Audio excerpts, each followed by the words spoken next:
Building a brand in 2025 is one of the smartest things you can do.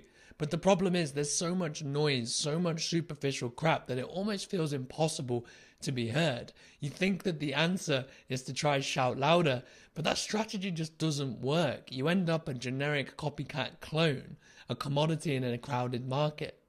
But one writer I've followed for 5 years now has been fantastic at carving her own path. Her name is Erica Schneider, and her no nonsense, no BS approach to building a brand is precisely how you must operate this year if you want to rise above the noise. For my birthday last year, I asked her to hold a private interview for my customers so she could share her strategies. It was such a fantastic interview that it feels mad to keep it a secret. And to celebrate starting on YouTube, you can now watch this interview for free. So if you're looking for a way to build your brand without sounding generic and you want to talk about ideas you believe in, grab yourself a cup of tea and enjoy. Bang. If you don't know Erica, she used to work at Grizzle, where she was head of content editing. Tell me if I'm wrong with any of this, by the way. Basically, she's edited a shit ton of words, if you excuse my language. And Erica and I have actually been working together, I think maybe for about 4 months. She's been very politely editing my writing, and the amount that I've learned from her has been absolutely massive. And it's really cool because Erica is also diving in headfirst into the I'm whole ready for what? entrepreneur stuff. I'm going to mute you too, mate. So really, we've got a nice wide-ranging thing here. The two things that we love, writing and business. Erica's in the weeds of it. So hi, Erica. Hello. Welcome. Thanks for having me. My pleasure. Well, we're going to do like a 30-minute you and I sort of chat thing because we've never actually had a public conversation, which is quite funny. I We've know. had plenty of backwards and forwards, me being a Twitter bro and you being the anti-bro. So, so it's nice. Everyone gets to watch us fight. But I wanted to ask you really first, how was business? Because I just saw your post about the 5 mistakes. Because how long now have you been a full-time entrepreneur? Yeah, so I left in October and I had the side hustle thing for like a year and a bit before that. Yeah. So yeah, I guess I've been doing this full time now for 7 months, but it feels a lot longer because I was doing so much of it on the side while I was still at the job. Why did you wait that long? Was it financial or just fear of going solo? What was the sort of stuff, the rationale behind the time frame? It was a mixture of a lot of things. So I always wanted to work for myself, but I was always really, really scared to do Okay. it. I just never knew how to make it work. And financially, once the kids came, like there was no risk. Like I couldn't take the risk of it's okay if I don't make money for a few months or Mhm. however long. Like I didn't have a bunch of savings. We actually went into massive debt when we had the kids, so it was the opposite of like the right time to go take a big risk. Yeah. But I always wanted to work for myself, so that was just like nagging. And I guess the proof of concept of having successful cohorts, courses, a couple like one-on-one engagements made me realize that I can do this. So it gave me the confidence that I think I needed to be like, you know what, I can do this. So Mhm. I trusted myself in a way that I never had previously. And I was also struggling really hard to keep up with like the daily grind of a 9 to 5, even though I'm working now more as an entrepreneur, like because I had my kids and my schedule was just fucked up. I was tired all the time. I was Yeah. working at really weird hours. I just wanted to own my time like a hundred Yeah. percent. I didn't want to tell anyone when I'd be working, even if they were like, all good, doesn't matter. Like I didn't want to have to tell anyone. I wanted to just work when I needed to work. That Yeah. became like extremely important to me after I had kids. Yeah. I can imagine with the kids thing. Like I said, I don't have kids, but the if someone was to say the most important thing about business for me is 100% working on your own time. Hmm.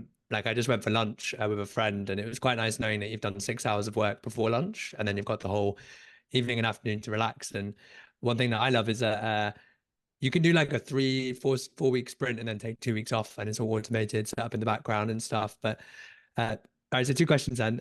What was one thing you completely overestimated in terms of what you were worried about? And then what's one thing that you underestimated what you thought wouldn't be a problem? Okay, I'll start with the estimated one because it's top of mind since I just wrote a post about all these things I've failed doing. So I thought it was going to be like pretty easy. I actually thought that I was going to quit my job and put an announcement post up. You know, I've built this audience. Everybody's like wants to work with me. And I really thought I was going to be like, guess what? I fucking did it. I'm an entrepreneur now. Like you can work with me. Let's do this. And I thought people were going to come running. And it's not that people didn't come want to talk to me, but then there's the whole like, wait a second, there's all these different variables of ways that you can work together. And I hadn't figured out specifically how I wanted to work with people. Like they were bringing ideas of ways to work together that I'd never thought of. So then I had to consider, do I actually want to do that? Does it make sense? And a lot of the time it ended up being like, actually, I don't think that's not exactly what I want to do. And Hmm. that put me on the path of like, fuck, like what exactly like do I want to do? Yeah. Which is still evolving. So I thought it was going to be easier than it was. I The word decision fatigue has come up a lot since I left. Like there's so many decisions that you have to make at a high level for your business and then just at an everyday level that are all on you. So I just didn't realize how much of a mental load that would be, I suppose. Hmm. Um, Something that I guess I thought was going to be difficult was continuing to put things out that people wanted to buy, which has been a really nice surprise. Turns out people enjoy buying my courses and they like them and they seem to enjoy my content. So I thought it would be hard to continue to sell things. Like I thought I reached a point where I was going to have to tap into like a whole new audience and maybe run ads and all this shit. And it's like, you know what? I have a really amazing group of people that seem to know what I do, that seem to continually want to buy and work with me. And that's really fucking cool. So, Yeah. Yeah. yeah. And I think your testament for the fact that like we're kind of in the business of relationships. And that's what Yeah. people don't realize. Like there's a lot of hate at the moment on Twitter saying that, building an audience is stupid and it's never going to work and stuff. But the whole point is that if you are able to write with a bit of personality in a way that is slightly differentiated from the crowd, doesn't have to be crazy different, but a way that you can have a small subgroup of people, they really buy into who you are, right? And also, for one, your products are excellent, which makes a big difference. But I found it funny how you said you thought it would be easy because I'd done the exact same thing. When I quit, I wrote a post on Twitter saying, "Watch out, world, copywriting incoming." And 6 months later, I still hadn't made any money. Exactly. Um, yeah, and that whole my favorite thing with business. I don't know if you heard of the expression "release the tiller." Have you heard that? No. It's from Jen McKenna, where basically, if you're in a storm in the ocean, right, most people try to hold on to the boat and try to steer it. But Mhm. actually, the best thing to do to be safe is to let go and release the tiller because with business, it's such a fast evolving thing that you're kind of responding to the environment. But Yeah. one thing that you said was that I really liked was you jumped into some projects where you should have maybe waited in terms of money. Do you want to run us through what happened there? Yeah. So, I when I first left, I was like, okay, I'm gonna just work with whoever kind of wants to work with me as long as it falls into these buckets of writing.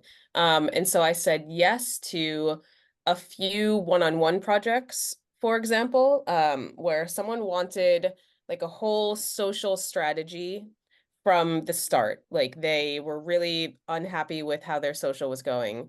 And I vowed to myself when I left that I was gonna just focus on like the writing coaching side of things because that's what brings me joy. And I feel like that's why you and I get along so well. We actually just love the mechanics of writing. And strategy is fine. I can do it.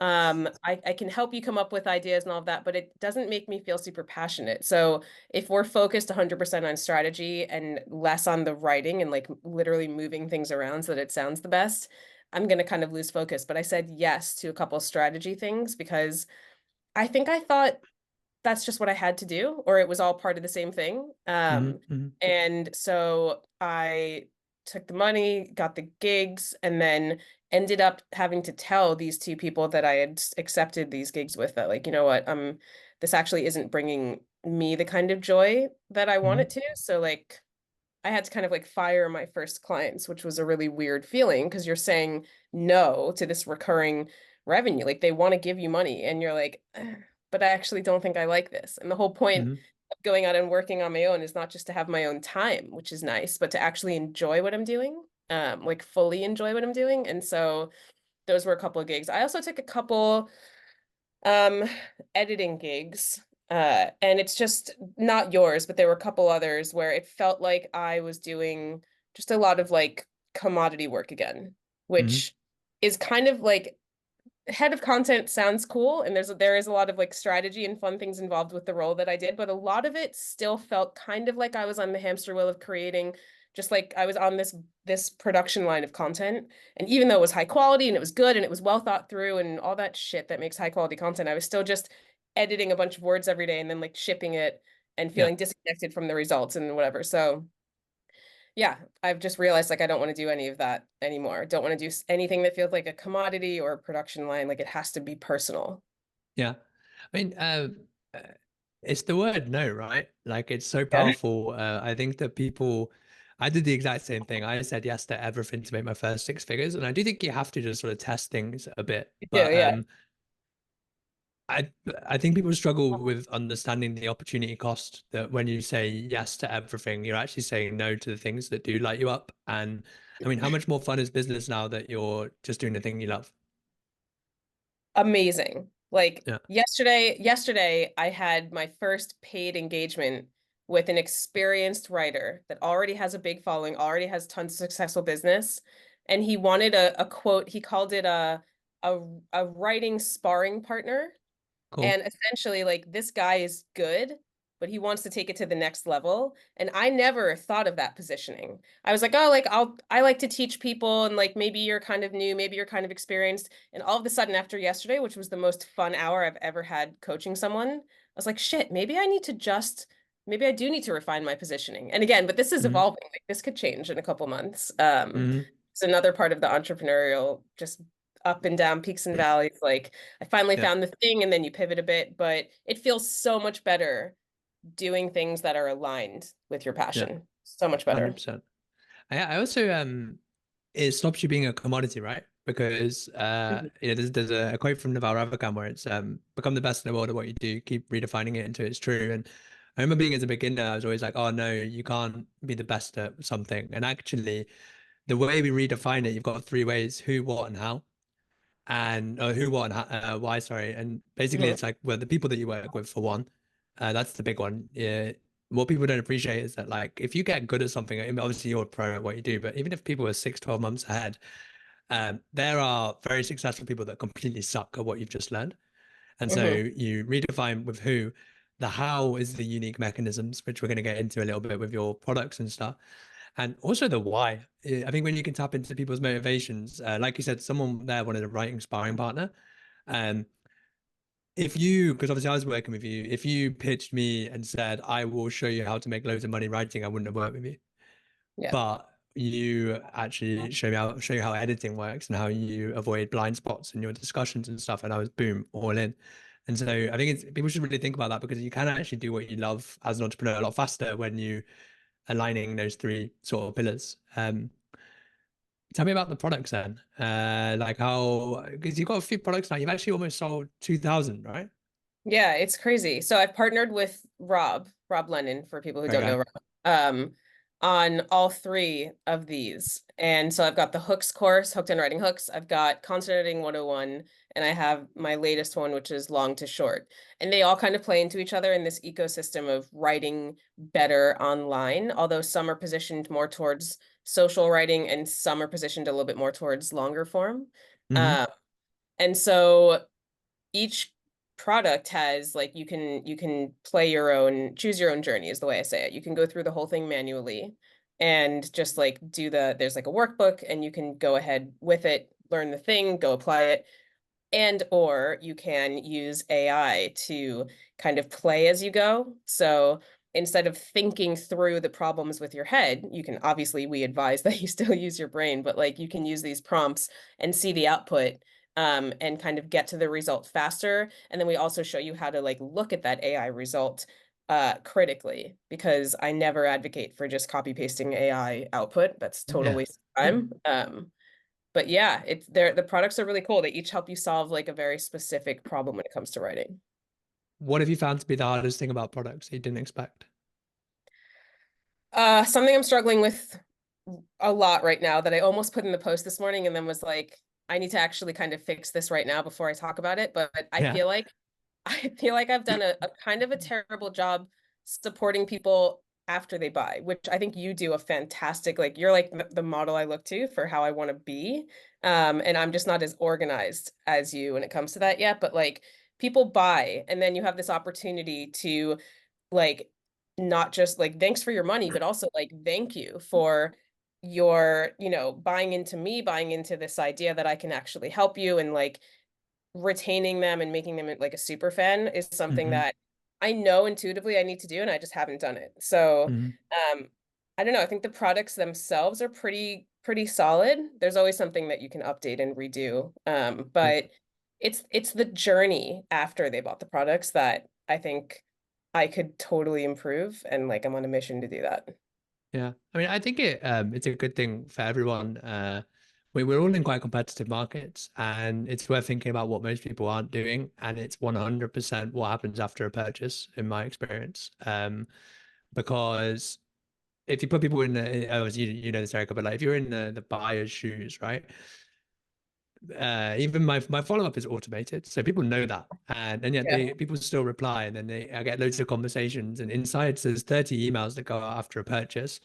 That also begins to build the web of like the product ecosystem. So people get pitched MCM, they get pitched the calls, stuff like that, and so uh, and it's all automated. So it's 4 or 5 hours of work to get that set up. So we're actually going to do that together with High Impact Emails. I'll help you out with a bit of the automation stuff to show you. That's so cool. Yeah. I really need help with that. Like, it's not that I can't do it myself. It's one of those things where I just have not prioritized sitting down to do it myself. Yeah, And it's yeah, it's because I've waited so long now. It's one of those things where it's like, fuck it, I need help, you know? yeah. And with so digital products, a lot of people want to get into them. Do you Mhm. think, I mean, how early do you have to wait for a product in your experience? Or do you think people should release them early? Do you think they should be doing client work first? What are your thoughts on that? So I think it's extremely helpful if you want to release a really good digital product to have worked with someone one-on-one first, because they're going to ask you a lot of questions and pose a lot of objections that you can then kind of work through with them. And Yeah. in those one-on-one conversations is where those frameworks are born. So everything that's in my first course, which Your was, child. oh, I'll get that. I'll get that. no They worries. obviously didn't like your frameworks.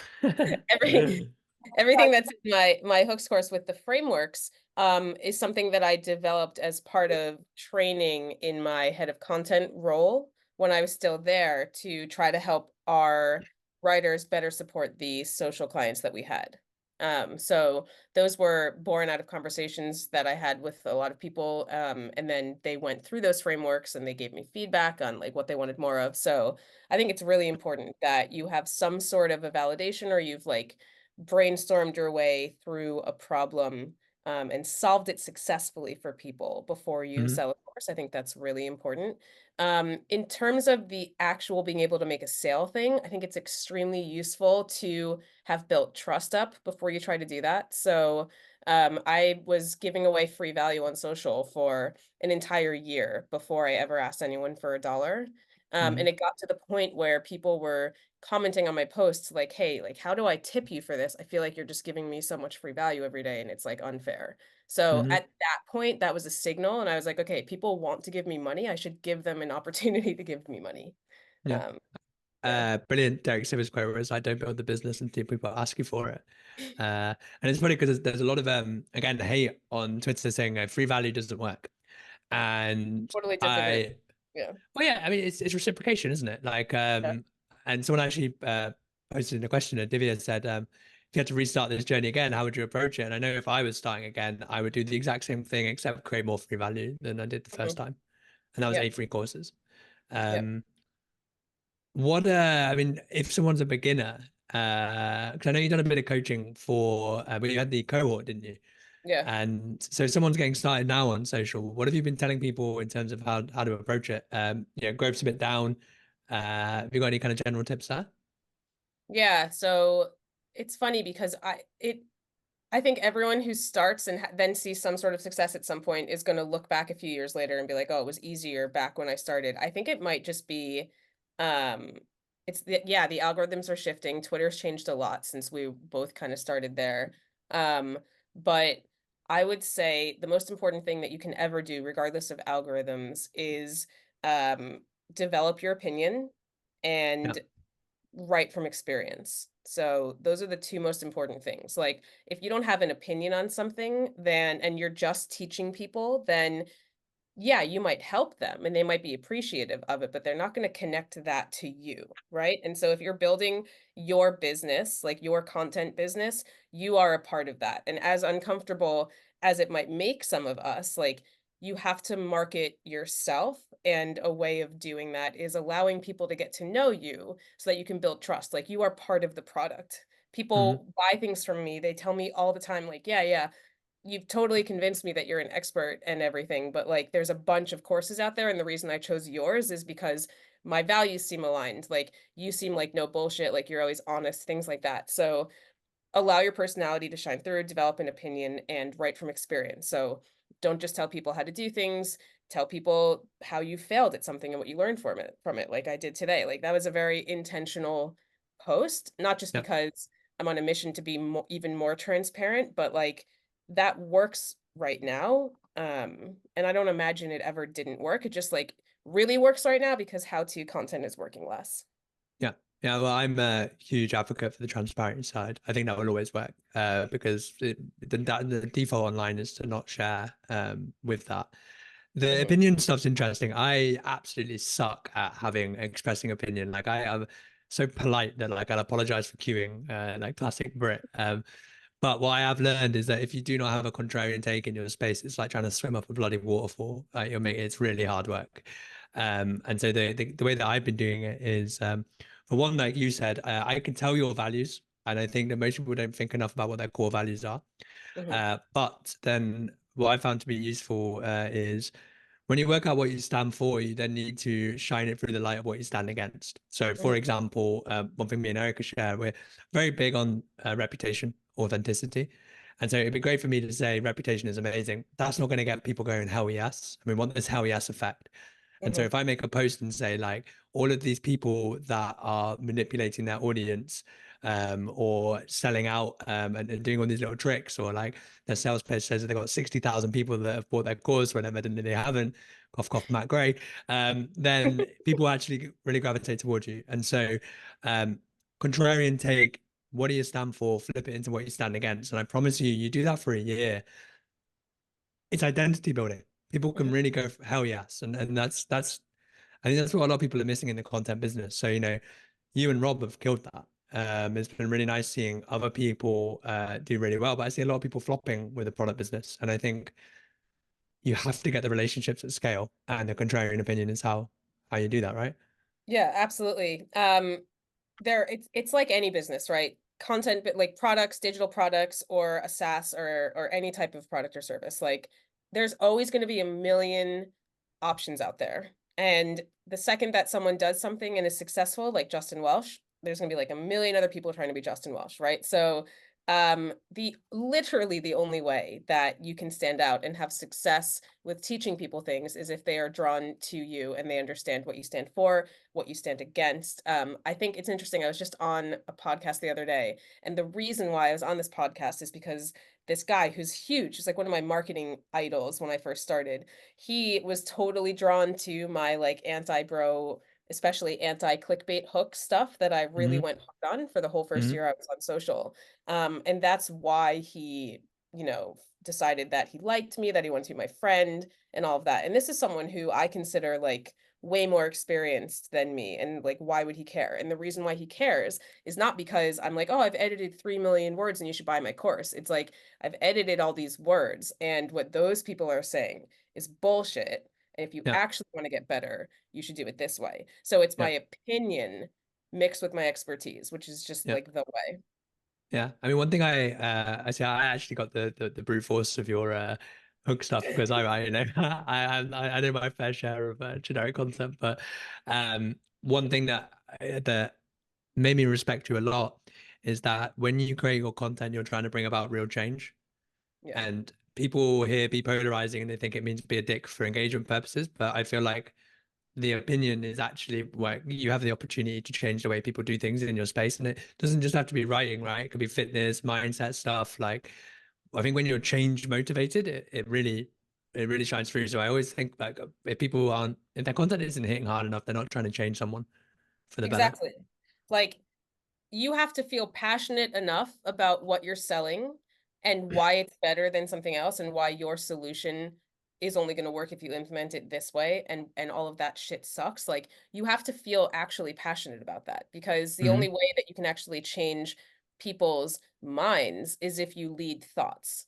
And so thought leadership content, everyone's like, oh, thought leadership content, like that's like become one of those words that people can't stand. But you actually need to lead thoughts on a subject if you want to Hmm. change people's minds and make them feel like they actually do have a problem worth solving. And you Hmm. can't just do that by boasting, you know, credibility and numbers and data. Like that's all good and Hmm. it's all supplemental, but the real like success comes from people believing in your point of view and buying into it. Yeah. And the only thing is people would object and say, well, you've got the expertise to have an opinion. And do you think people can have an opinion at the start? Yeah, totally. So like, yeah, I have the expertise in terms of writing, but here I am now, you know, built being an entrepreneur, right? And I've only done digital products now for I think a year and a bit. And so I don't have like been this writer for 7 years, but I've only been doing these digital products and building anticipation for them and having successful launches for a year or less. And I'm now starting to just now realize that I might have the quote unquote expertise Hmm. that people could learn from in terms of what I've done just in the past year. And so I wouldn't consider myself a course expert, but I can certainly teach people what I know, what I've Yeah. done, like mistakes that I've made in my journey, and that is useful enough for a lot of people. So it doesn't matter how long you've been doing something. If you are open about what you've learned, what you've failed at, Yeah. and what's worked for you, like that's good enough for people a few steps behind you. Yeah. So I mean, high impact writing, we call it serving your shadow. Yeah. But one thing that like I still hold back from giving business advice because again, I'm like, well, who the hell wants to learn business from me? But one thing that I realized recently is that like the Wright brothers, for example, they built the plane, but they had no expertise in the plane stuff. And actually, the reason why they did it over the engineers was because they were bringing in their bicycle knowledge. Right. And I think a lot of people think that they're starting at square one, but everyone's coming from somewhere. So, for example, we have Dave on the call, never pronounce your last name, mate, but teaching experience. And it's like where you were in teaching experience coming into writing, there are Hmm. so many things there that have good crossover. And being a dentist was all about care, patient care, and you're trying to bring that to your customers. And so people, I think you can have an opinion. You don't say, "Hey, I'm an expert at the thing I do," but it's like this is the little way that I'm doing it. And the cool bit is if you're broadcasting it as you go, when it starts to work, people go, "Holy shit, that worked!" and then they want to learn from you, Hmm. which is quite a nice thing. But we'll I'll just run through some questions that are in the chat next. Guys, if you have any questions, you can raise your hand as well if you want to speak. We'll probably just do like 20, 30 minutes of Q&A and stuff. But do you have anything else to say about that, Eric? I just wanted to say I think that you could give yourself a bit more credit there in terms of who the hell would want to learn from me. Like I think you've earned the right at this point to mentor people on entrepreneurship. Just my opinion. Yeah, well, it's just never ending that. I've said seven figures, so we'll wait a little bit longer. Um, so we touched a little bit on about restarting the journey. So one thing was kind of free value, but let's say you decide to take on a new space, not writing, and you think, well, obviously you need to write to create the content. You're not going to be teaching writing. What would you do for the first 6 to 12 months?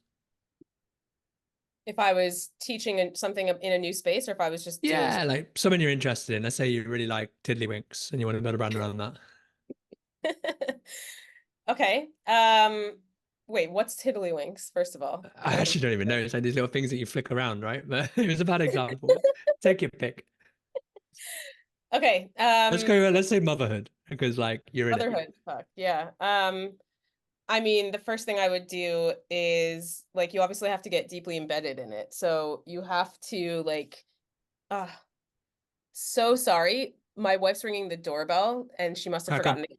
I'll One take over. second. Yeah, yeah. Erica's point there about deeply embedded is actually something I firmly believe. when I was learning how to write, I've read like almost every copywriting book, and I listened to like 200 copywriting podcasts. And I think the more you can immerse yourself in information, like the only rate limiter of learning online is you. Everything is there. And I think that if you want to accelerate like a 2 year thing, is just I don't learn anything else except this thing around this space. It's a cool way to get from the 0 to 1 a lot faster, which is the hardest bit. But anyway, Erica, go on. Yeah, yeah. No, I was gonna just say something similar. Like you have to just deeply embed yourself in the thing, do a lot of reading. Like it's not necessarily a competitor analysis. I think that people spend way too long giving a shit what competitors do. It's more, I like to view it as just understanding the market. Like it's really good to know what's out there. So for example, with the hook stuff, like that's actually a good example. I had sort of developed my thoughts around hooks before I started like actually diving into it. And then the reason why I dove deeper into hooks is because I saw people giving advice on social with all these templates, and I had tried a few, and they didn't feel good to me. It's not that they didn't work; it's just like it felt wrong in my Mhm. body. And so I was like, there's got to be a better way. There's got to be a way where I can hook people like strategically while still feeling like me. And then I Mhm. just went on this like crazy deep dive. I was Googling every single thing I could about hooks. I was listening to people talk about it, and you just have to immerse yourself in it, and then you begin experimenting. So okay, I read this thing, this person says to try this, maybe I'll try it that way. Okay, Yeah. that worked. Like, why did that work? Write it down. That didn't work. Why didn't that work? Write it down. I first at first I had like 4 principles to hooks. Now I have like 7 or 8 because I keep reading about them, and I'm like, okay, yeah, actually I think that does deserve to be a principle. And it's all about testing and iterating, and then you can say, hey, I've now seen this, and that. It's kind of like a data report, right? Like, this is what's happened. Here's my opinion on why it happened. Like, if you want to learn about it, like, then you present yourself as a solution. But you never, like, if you feel uncomfortable because you're not quote unquote an expert, just say that. Like, I think Yeah. people think that they have to be an expert. Just say, I'm no expert. I say that all the time about new things I'm doing. I'm no Yeah. expert, but I've tried these things like emails as well, something I'm feeling like I'm kind of getting the hang of now in terms of actually being able to sell stuff. I'm not an expert, but what I've been doing is sort of working, and people are DMing me like, "Hey, I want to talk to you about your email strategy." And it's like, okay, Yeah. maybe that'll be a I've been product. enjoying your emails. Yeah, do I've been enjoying it. Two things I think are really worth doubling down on that. The feeling that something isn't right is a fantastic spark for a something that needs to be solved. For example, exactly the same story.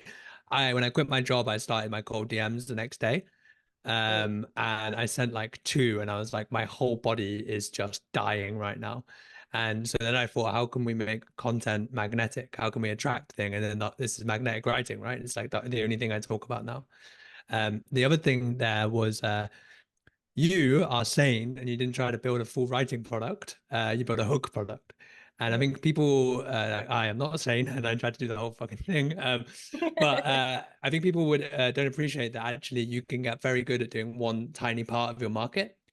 And that is like the foot in the door. Not that you needed a foot in the door, but like Parker did this with storytelling as well, where it's Yeah. like you just go really, really narrow in something that you think sucks, get 5 clients there, and then you ask those clients, do we need help with something else? And then the flywheel starts spinning. So I think those are the two really cool lessons from that.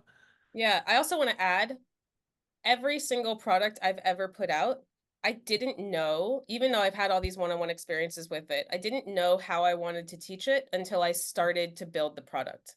And Mhm. that is just something that happens all the time. And my favorite way of learning is by trying to teach someone else how to do it through writing.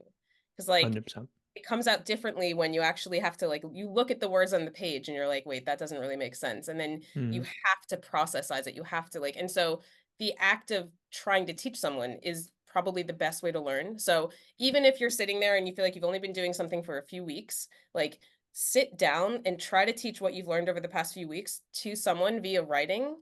And that process is going to unlock things and like just keep going with that. Precisely. I mean, it's what I did.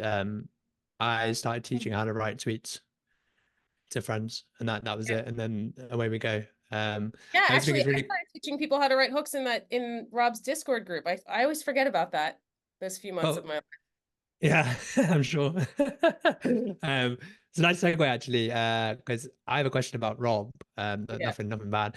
What's it like working in partnerships? Because I have been very solo on at least on the front end, and I do get a bit envious watching you guys work. I'd imagine it'd be quite fun. But you've got experience with partnerships, solo, two partnerships. What are your thoughts? Should people be partnering up with people? Yeah, partnerships are tricky. You have to have a like the most amazing personality blend because I've had partnerships now that have worked out, like with Rob, and then others that haven't worked out. And it's because um like first of all, you have to be really clear on like what you're trying to accomplish. But I think the best style is when you know how you work and you can communicate things to each other where it doesn't feel like you're like looking over each other's shoulder. It's all the same things where it's like you don't want this boss looking over your shoulder. Like with a partnership, it can be similar. Like you Mm. don't want someone looking over your shoulder. You need to be able to trust that this other person is going to get their side of the job done. And I've been on both sides of that with partners where I'm like, why aren't you doing the thing? Like, come on, like I thought we were doing gonna have this done last week. I really want to get the ship this. Or Mm. I've been that person that hasn't been able to keep up my side of the deal, and that feels really bad. Mm. Which is again why like working for yourself on your own schedule is kind of ideal because you never have to deal with that and it's really difficult to find a partner. On the flip side, it can be really lonely to work alone. So it's really, really nice. I love finding someone that I can just like brainstorm with. And Rob is an absolute genius. So we'll get on a Yeah. call and I'll be like, Rob, I have this idea. What do you think? And then he'll do his Rob thing and he'll be like, whoa, da, da, da. And by the end of 30 minutes, we've gone back and forth and come up with this like amazing idea. Like we have like 10 more course ideas that we just have to force ourselves to sit on because we can't build all these courses at once. It's insane. Yeah, good. You'll wipe me out of business. But I do think conversation's brilliant. It's like verbal ping pong of ideas, right? Yeah, Um, I mean, I had the same thing. So I'm hiring right now, and I have a choice between hiring Philippines, not really that involved, but we'll get everything done, or do I start looking for people or someone that actually wants to get involved with the Kieran Drew brand and like someone that you could talk to when you're doing your launches and yeah, I always thought when someone said it's lonely as an entrepreneur, I was like, shut the hell up, man. Like it's brilliant. 3 years in, it's like it's pretty like intense with the decisions alone, like not having someone to talk to. Um, exactly. you mentioned about hiring a business mentor too soon. Because that's another thing. It's great to talk to people like that. What was your experiences there? So I hired a business coach. It was actually I'll say her name. It was Hayden Floor. She's amazing. Rob Yeah, actually recommended her. I And think she she, muted me. oh really? I don't visualize me. Just another Twitter bro, I think. You're such a Twitter bro, Karen. I know, I know. Carry on, Um, sorry, interrupted. sorry, John just wrote that I might wipe out your business, but you always have OnlyFans, which is my favorite joke that you baked into. Um, yeah, Hayden was awesome, but she like I think I hired her in November. I left my job in October, and I hadn't done the thing that I think is really important. So I would recommend not skipping this step, which is just doing a bunch of shit without a strategy and figuring out again, like in your body, what feels right. And so I hired her and I because I wanted to start making the right kind of money with the right kind of people immediately. And it ended up putting too much pressure on me because I felt like, why don't I have this answer yet? Like it's been 3 weeks. Why don't I have this answer? And that wasn't Hayden's fault at all, but she was like giving me advice and telling me to do things, and I just wasn't implementing it because I felt overwhelmed. And when I feel overwhelmed, sometimes it's really easy for me to just be like, okay, you're over here, and I'm going to be over Mhm, here. I'm just not going to listen mhm, to that advice. So that didn't work out. I still don't think I would be ready for a business coach just yet. Like I'm really enjoying making stupid decisions and then failing and realizing why it didn't work because I just know myself and I know that if I don't do all the things I want to do and I don't try it, I'm always going to wonder. So I think maybe in another few months when I feel like I have things a little bit like I've screwed up all the different ways and I have things a little bit more dialed in, that's when I want to bring in an expert and be like, right, here's where I am, here's what I've tried, what should I do next to like get to the next level? I wasn't ready yet. yeah. I mean, I think I made a similar mistake. So we have Ollie Richards. I think he's in 2 weeks, and he's my business mentor. Yeah. And like, he's so bloody smart, and like his business is absolutely amazing. But for the most part, like we had the chat, he was like, "Well, keep doing what you're doing. Like, you need to build the next product." But it's taken me so long to build the product that I'm like, I've done this year mentorship, and like, he'll suggest doing stuff, and I was like, maybe I'm not ready for that. So I do think. I think there has to be a degree, like, I think it'd be useful to have someone that is 2 steps ahead that you can maybe speak to once a month, but they don't build your plan for you. Just someone to be Yeah, like, hey, what do you think of this? That's been yeah. quite useful because it's nice to have like a bit of a guardrail on your decisions. But there's been multiple times where like that I messed up with my MCM and stuff. I'd done too much. He was like, "Don't do any of that stuff." I did it, and then 6 months later, I got rid of it. And it's that's been kind of useful. But um, yeah, if you have any questions, by the way, please just post it in the chat, or you can pop your hand up as well. Kieran asks, "I'm still trying to understand commodity writing. How do you see commodity writing? Like, what is it?" Commodity writing is when you are just pumping out content for the sake of content's sake, for the sake of content. Yeah. So you're not thinking too deeply about how it's connected to your passion, your mission, your audience, all of that. You're just like, I've got to get a piece of content out today. I'm going to get content out. I'm going to pop something out from AI, do a little bit of editing and get it out. Just because content needs to roll, right? Like I strongly believe that less is more. If you don't have anything amazing to say, you don't have to post every day. But I know that that's very controversial because everyone says you have to post every single day. I think it's important to build the habit, but if you find yourself in this race to just get content out because you think you need to get content out, and if I have a bunch of content in the world, it's going to somehow make me better. Like I really think that that can make you feel disconnected from the content that you're writing. And so Hmm. much of what makes writing work is that you actually give a shit about what you're saying, like you have this opinion and you care deeply about helping people via Hmm. your writing. And so commodity writing is something that businesses do all the time. From my world, like B2B SaaS businesses, they'll pump out like 20 blog posts a week just because they want to fulfill some sort of like content quota.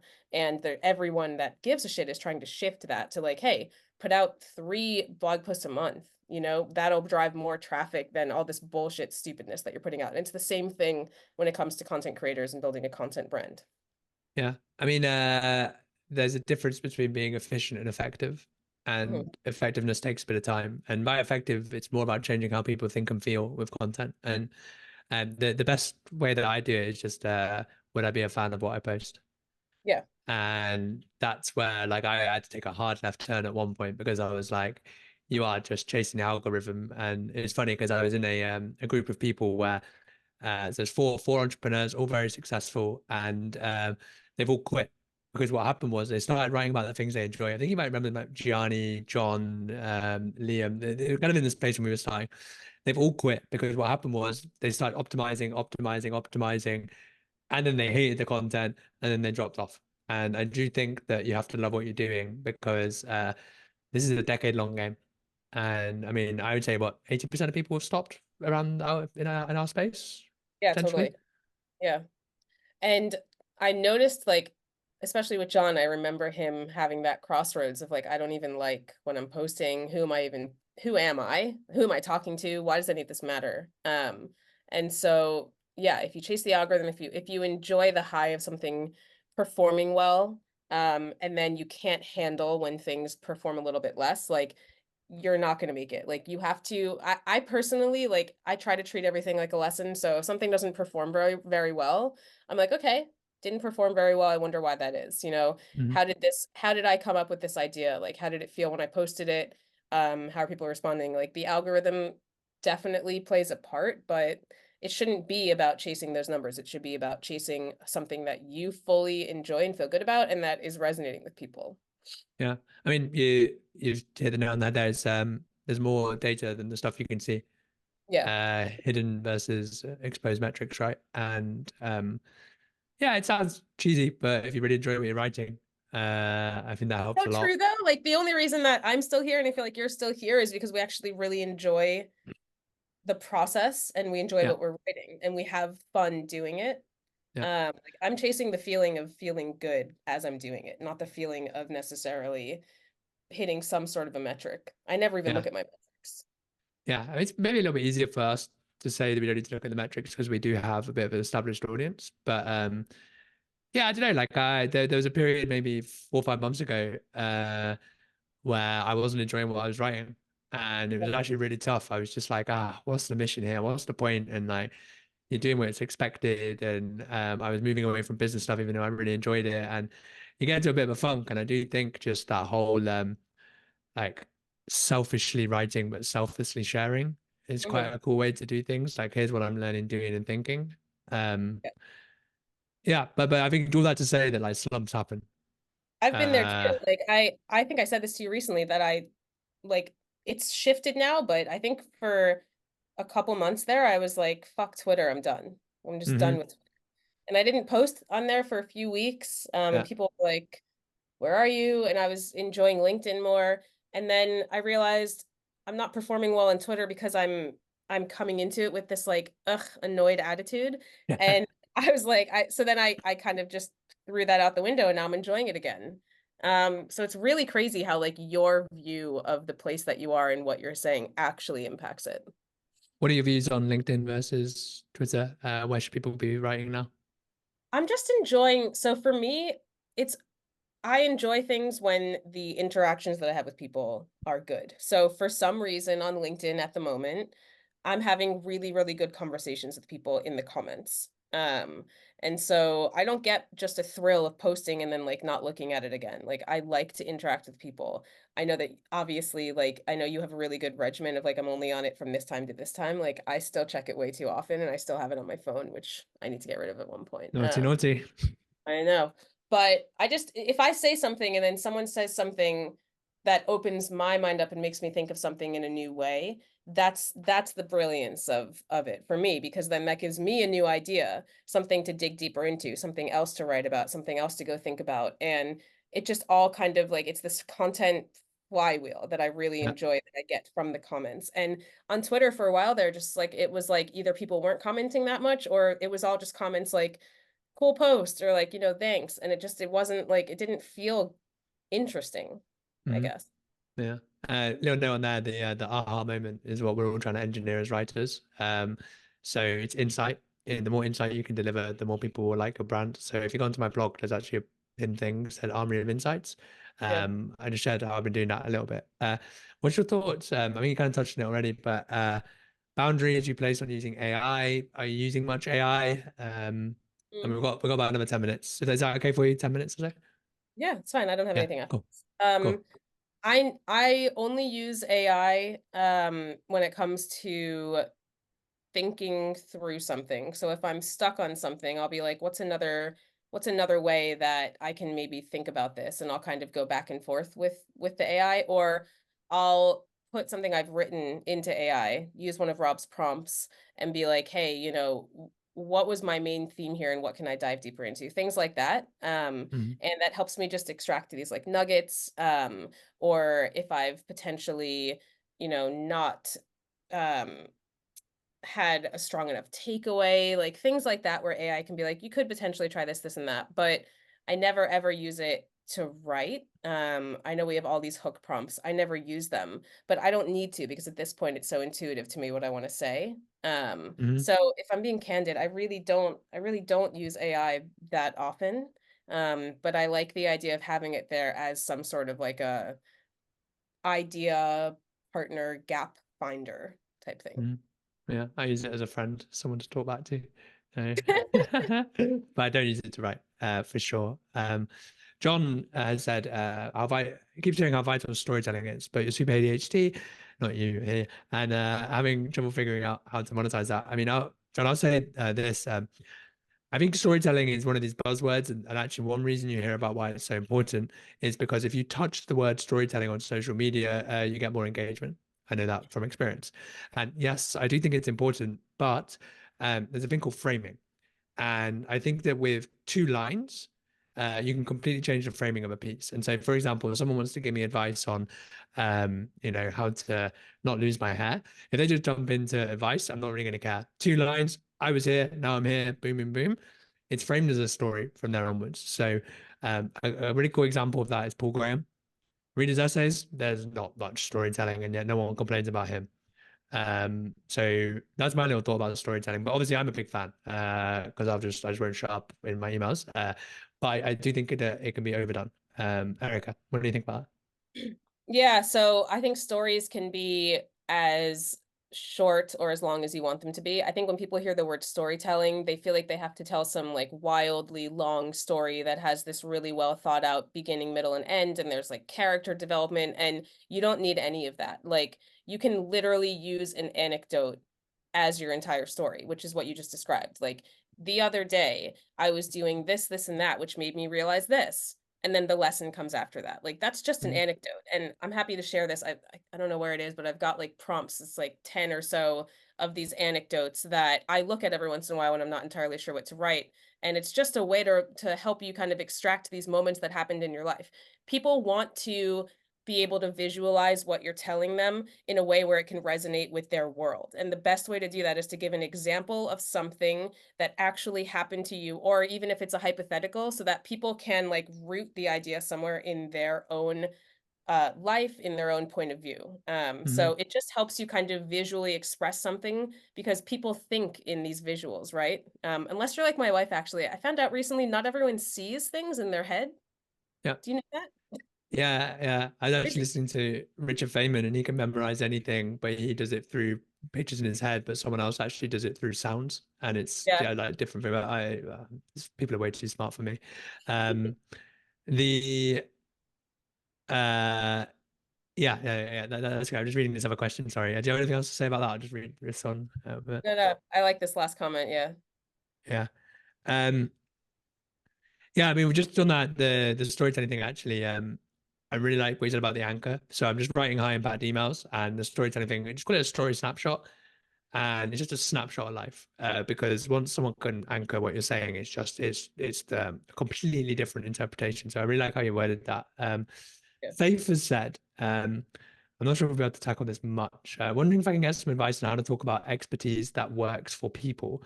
I'm a hybrid therapist and have about 35,000 hours of one-on-one interview sessions with individuals and couples. So I've learned a lot about how people work. Um, and as a writer, I don't know how to say that to sound relevant. And I want to write some things I've learned that show up for a lot of people. Any thoughts there? I mean, I have follow-up questions. So I would want to know what you mean by talk about expertise that works for people. Hmm. Like what do you mean by that? Yeah. Yeah. Well, if you can just reply in that. One thing I would say that my only little not red flag, but where I would usually start is that you said show up for a lot of people. And I think you'd actually have a much easier time if you decide who that one person is. Mhm. Because once you know the one person, you can clearly identify some problems. Once you identify the problems, you understand how to frame your expertise. And it kind of like a cascade from there. I think when you try to write broadly for everyone, it's like, where the hell do you start? But if you've got 35,000 hours of coaching, there should be some stuff. And so, yeah, but you said you meant patterns that have shown up for a lot of people. It sounds like you're in the universal truth evergreen sort of stuff, which is actually the best kind of content once you can tap into that human nature stuff, but you have to apply it to scenarios, Yeah. is the thing. But yeah, Erica, you carry on. No, yeah, I was gonna say just so the number of hours is a credibility point, and that's definitely important. So you're gonna want those credibility points in things like your headline and in the occasional post where you really want to like speak to that credibility. My pinned post on Twitter says, "I've edited 3 million words. Here are the most common content mistakes that people make and how to fix them." That was one of my most successful posts on Twitter. So you can absolutely do something like that. But in terms of the storytelling, like there's got to be a million different ways that you can introduce people to the problems that you've solved for people. And so you probably have like all of these privacy things, but you can say, you know, I was working with this type of client, and you want to describe the type of person that you were working with, the specific problem that they had, and the way that you helped them solve it. A lot of things in these spaces, people think that the problem that they have is actually something that you I'm sure you know, like it's what you think is your problem is not actually your problem. It's deeper than that, right? And so you want to speak to the symptoms of those problems, and so you want to call those out. Your goal here is not to convince people that they need help. It's to convince them that they need to look at a problem in a different way and come to the conclusion on their own. And so it's a little bit of a different framing, but you don't want to be like, I'm the expert, I've done all of this, and here's how to fix your problems. You want to be, I have spent all of this time helping people reevaluate the reasons behind blah blah blah. And Mhm. that slight framing is gonna, you're not gonna come across as this person on a pedestal. You're gonna be like, look, like I'm gonna work with you so that you can figure it out yourself. You never want to put yourself on a pedestal. Yeah, you got to be your own cheerleader. Like people need to know who you are, but I think people kind of undo that. Like, yeah, you got to. We can take it from like 15 different angles. And it's funny Yeah. you say about that whole just describing the symptoms. I've been reading Alain de Botton. I don't know if anyone's ever heard of him, but he's a philosopher, therapist, sort of thing. And it is weird. Like, talking about like childhood trauma and stuff. And you read it, and you're like, holy shit, this guy's describing my life. By Mhm. the end of the book, he hasn't told you what to do, and yet you feel a million times better. That's the effect you want to do with writing. Yeah, exactly. Um, so it's a cool one for people. But we'll crack on with these last ones then. Dave said, have you got any creative constraints in your work, like time spent on social, length of a newsletter, etc.? I try to not let myself spend more than 30 to 45 minutes writing a social post, which I'm very like anti-process, which is the opposite of Kieran, which is part of why I love reading Kieran so much because I get inspired by things that people do differently. And so I take some of what he does and I'm like, maybe I'll do that one day, even though actually, Kieran, I have started going for longer walks in the morning. Get Um, up. thanks to you. But I wake up every day and one of the first things I do is I'll do my walk or my gym now. And then I'll sit down and I'll write a social post. And so I won't let myself spend more than like 30 to 45 minutes on that. If you just write it and it's good enough and it goes, that is a privilege to take because I've been doing this forever. So I understand that, but that's my process. And then I try not to spend too long, maybe like 30 more minutes engaging with people. And then I'll try to only check social a few times more throughout the day. In terms of my newsletter, I give myself 1 hour. So I'll look at the clock and I'm like, okay, I usually write it morning of, which again, like no process, but I have to feel really, really connected to what I'm about to send out. And again, this is very privileged, just based on my years of like subconscious. I know what I'm doing. I sit down at 7 a.m. on Sunday and I send it by 8 a.m. And that's my thing. And also like having kids has forced me to do that. I would probably spend a lot longer if I didn't have to then go do things with my kids. So I give myself Hmm. a very short amount of time to get it done. Hmm. Definitely writing when inspiration strikes is a big one. So I'm obviously very process orientated, but like there are some times where I sit to write on a Monday morning and I know the one I'm about to do is absolute drivel and I have to throw it away the next day. And yet I still force myself. And I'm like, maybe not, sometimes with creative problems, you got to let go and just let it Yeah. um, solve itself. So I think we've got to learn from each other. John, world of academic medicine. Oh, sorry to hear it. I find the way that I communicate verbally is more approachable than how I write. Any tips for merging how you speak with how you write?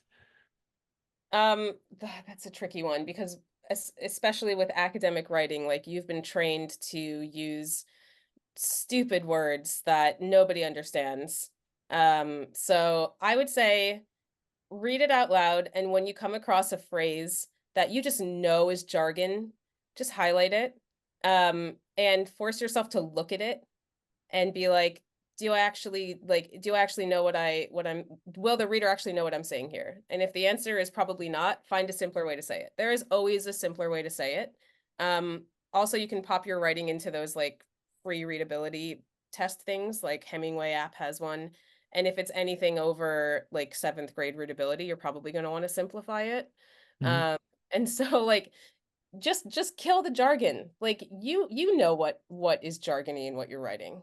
So just kill the jargon and use more of the phrasing of like, if you do this, then you can, instead of like, when people do this, they are 1,000 million times more like, no, just literally write like you are speaking to someone. It does help in that case to read it out loud, I think. Yeah, I mean, I found my favorite cue for that is you're having a conversation, not a speech. And that switched me into like the U mode, and that helps a lot. The other thing, John, voice noting, your voice dictating the first draft is quite cool as well. And then editing it from there if for anyone really, if you want ideas to come out, that's pretty good for some people anyway. So I think that's all the questions, Erica. I think that's all the questions. If I missed anyone, sorry. Actually, I think there was one a little bit higher, but I think we might. Someone just said like any tips for like starting out. We'll probably go past that because I think the Just whole get thing is Kieran's tips. course if you need the tips. You already have Kieran's course. Review Kieran, just go back to Kieran's course. Buy my next one. Well, actually, On that note, so I will send out this recording, guys, and we've got interviews every week now. I can't remember who is next. I've sent out a lot of stuff, but every week, I mean, next one's on a Wednesday. One thing I'll say with Erica, which I haven't actually touched on much, but it's in, writing, obviously the most important skill, right? And the thing is, I'm actually not that great of a writer. I love editing. And because what happens when we're writing, right? Like all writing is putting thoughts onto a page, and your thoughts are scrambled, it's unclear. And the more you write about your ideas, the clearer they become. But one thing that I sucked at, and why I started working with Erica, was I had no process for editing. And it's really hard to see blind spots when you don't actually know what you're looking for. And the thing that has helped me by far the most is realizing that there's two types of editing, and you've got like the words, the stuff mixed in it. You've said that a bit wrong. You can kind of checklist that stuff, and it's a bit of reps. The thing that Erica is excellent at is the arguments, because all you're actually doing when you're presenting your ideas is arguing why people should care. And it's these like blind spots, the positioning of the writing. Um, the problem with writing is that you don't get to see the other person on the other side of the screen, and you don't realize when people don't get what you're saying. And so learning the skill of editing, really important. Do you have anything to add with that, Erica? Yeah, so we're all way too close to the knowledge that we have in our head. And so I think a big mistake that we make when we write is we assume that people understand what we mean. So one of the biggest edits I've always made is literally highlighting something and being like, what exactly do you mean by this?